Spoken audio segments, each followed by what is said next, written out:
સુરતના કૃષિ વિજ્ઞાન કેન્દ્રમાં કિસાન સન્માન સમારોહ યોજાયો। પ્રતિવર્ષ 6,000 રૂપિયા ખેડૂતોના ખાતામાં જમા થવા હોવાનું જયેશ દેલાડ ખેડૂત આગેવાને જણાવ્યું। ત્યારે વડાપ્રધાન દ્વારા ખેડૂતોને સહાય ચૂકવવા માટે શરૂ કરવામાં આવેલી પીએમ કિસાન સન્માન નિધિ યોજનાનો 19મો હપ્તો રિલીઝ કરવામાં આવ્યો। સુરતના કૃષિ વિજ્ઞાન કેન્દ્રમાં કિસાન સન્માન સમારોહ યોજાયો। ત્યારે પ્રતિવર્ષ 6,000 રૂપિયા ખેડૂતોના ખાતામાં જમા થાય છે તેવું જયેશ દેલાડ ખેડૂતના આગેવાનોએ જણાવ્યું। ત્યારે વડાપ્રધાન દ્વારા ખેડૂતોને સહાય ચૂકવવા માટે શરૂ કરવામાં આવેલી પીએમ કિસાન સન્માન નિધિ યોજનાનો 19મો હપ્તો રિલીઝ કરવામાં આવ્યો છે, જેમાં સુરત જિલ્લાના 1,18,782 ખેડૂતોના બેંક ખાતામાં રૂપિયા 23 કરોડની સહાય જમા કરવામાં આવી છે। જ્યારે સુરત કૃષિ વિજ્ઞાન કેન્દ્ર ખાતે સુરત કક્ષાનો કિસાન સન્માન સમારોહ યોજાયો હતો, જેમાં ખેડૂત લાભાર્થીઓને લાભ વિતરણ અને પ્રગતિશીલ ખેડૂતોનું સન્માન કરાયું।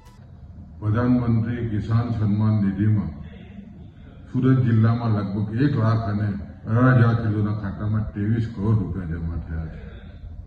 ખાસ કરીને 6 વર્ષથી આ જે યોજના શરૂ થઈ છે, આદરણીય વડાપ્રધાન શ્રી મોદી સાહેબનું જે સપનું છે ખેડૂતોને આવક બમણી કરવી, એના અનુસંધાનમાં દર વર્ષે ખેડૂતો ખાતામાં 6,000 રૂપિયા જમા થાય છે અને સુરત જિલ્લામાં નાના અને સીમાંત ખેડૂતોના ખાતામાં લગભગ 23 કરોડ રૂપિયા જેટલા જમા થયા છે।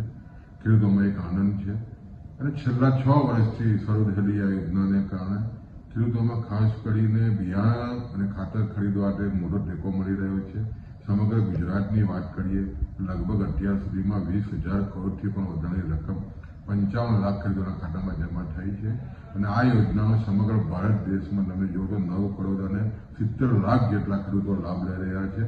આ યોજનાને કારણે આ જે યોજના છે સમગ્ર વિશ્વમાં ડાયરેક્ટ બેનિફિટ આપતી વિશ્વની સૌથી મોટી યોજના ખેડૂતોમાં ખૂબ જ પ્રિય થઈ છે અને ખાસ કરીને સુરત જિલ્લામાં જે રકમ જમા થઈ છે એને કારણે ખેડૂતોમાં ખુશી છે। Bureau report, Janadesh news, Surat.